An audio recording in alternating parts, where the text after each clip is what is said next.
Okay, so here's an interesting topic. Should you compare yourself to other people? I have a friend who loves to repeat the phrase often that comparison is the thief of joy. And this is true, but I would say that it's only true to a certain degree.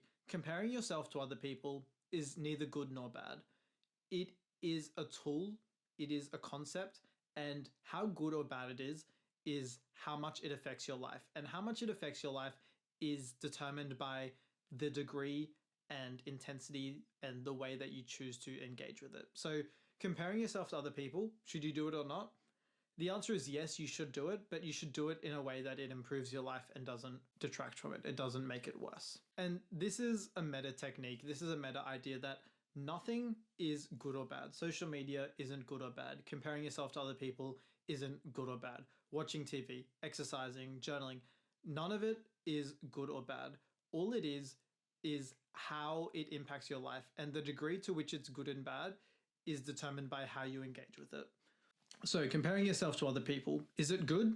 Yes, if you do it in the right way. And I do compare myself to other people, but I don't compare myself to other people generally in a way that makes me feel bad. Sometimes I do, and sometimes comparing yourself to other people in a way that makes you feel bad can be good if you do it in the right way still. This applies at all levels, but for the most part, I compare myself to other people for two main reasons. Number one, to motivate myself, and number two, to understand and remind myself of what's possible. And I think this is key because, as stupid as it sounds, sometimes it's easy to forget what is possible. For example, you might be working a job and you want to create a startup, and you are aware that people create startups at a similar age and a similar job history as you currently have.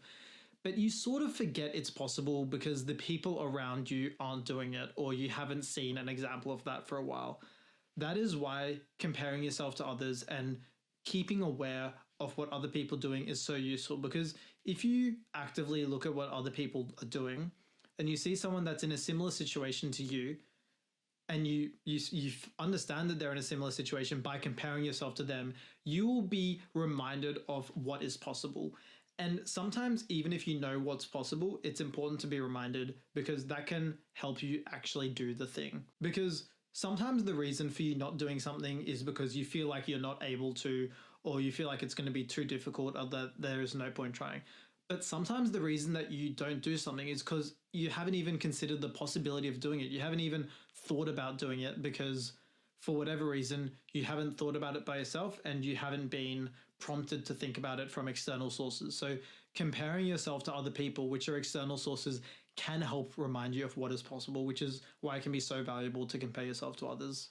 Another reason why it can be so valuable to compare yourself to others is you can see the approaches that they've taken and what has worked. And you don't want to just copy what they do, but you can implement your own version of what they did that utilizes your strengths. And the way that you can do this is to understand what they have done, which is done by comparing yourself to them.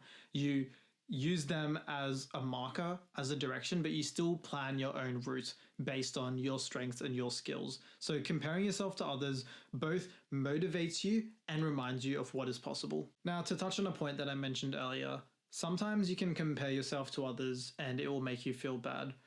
Generally, you want to avoid this. This can involve maybe you see other people being invited to a party that you weren't invited to, and you feel FOMO and you feel bad that you weren't invited.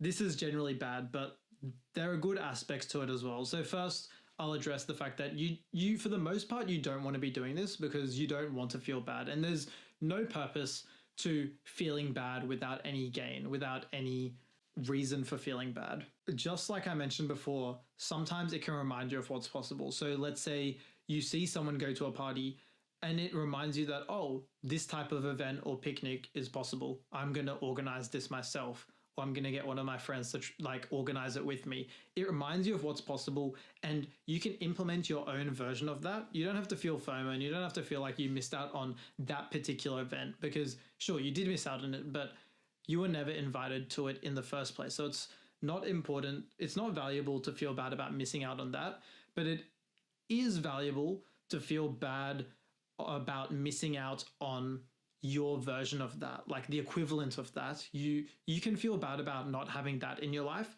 and hopefully you feeling bad about that will motivate you to create the equivalent of that in your life. So that's another reason why even FOMO and socially looking at other people and comparing yourself to them can make you feel bad, but in a way that is productive and useful. And sometimes the productive and useful version of feeling bad when you compare yourself to someone else is just motivation. And as I said before, comparing yourself to someone else and feeling bad is neither good nor bad. It depends on how you interact with it and how you engage with it.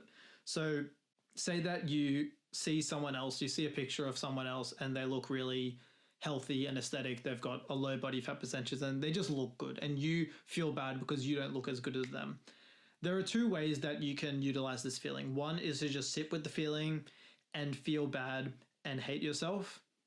And the other way is to feel bad and use that as motivation in order to get your own version of that and to look as good as them, because it's possible they might have some advantages that make it easier for them than you. But if you're feeling bad about it, you've already started to feel bad. That has already happened. There's nothing that you can do about that. So now you're going to choose, with this bad feeling, what am I going to do? Am I going to sit and do nothing about it and let it get worse? Or am I going to use that bad feeling to improve my life? And that is a critical concept as well. Bad feelings of fear and regret and envy and sadness and feeling like you're being left out. All of these bad feelings can be used as fuel to improve your life. And maybe it's in a bit of a toxic way, but I think there's a way to engage with it that's not toxic at all.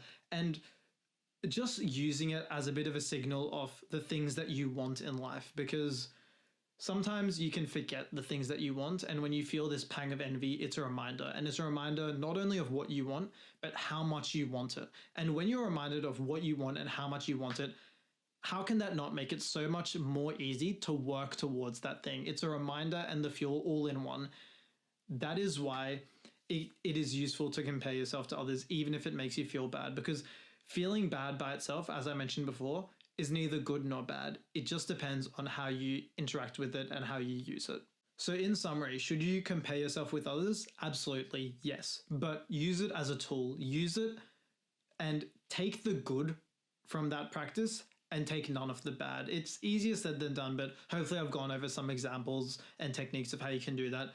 Utilize the comparison of yourself to others to remind you of what's possible, to motivate you, to help you understand the path to get towards the things that you want and to remind you of the things that you want.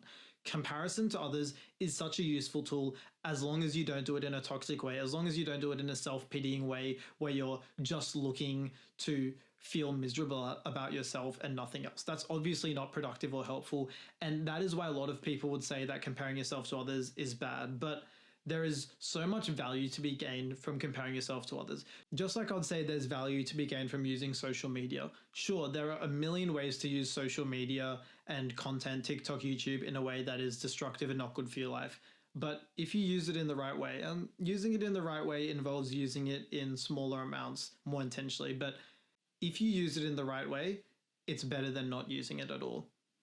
Not using it at all is still better than using it in the wrong way, just like anything. But nothing is good or bad. And if you are intentional and smart about how you engage with the thing, in this example, comparing yourself to others, it will improve your life. It's tough, but everything is there to be utilized and exploited.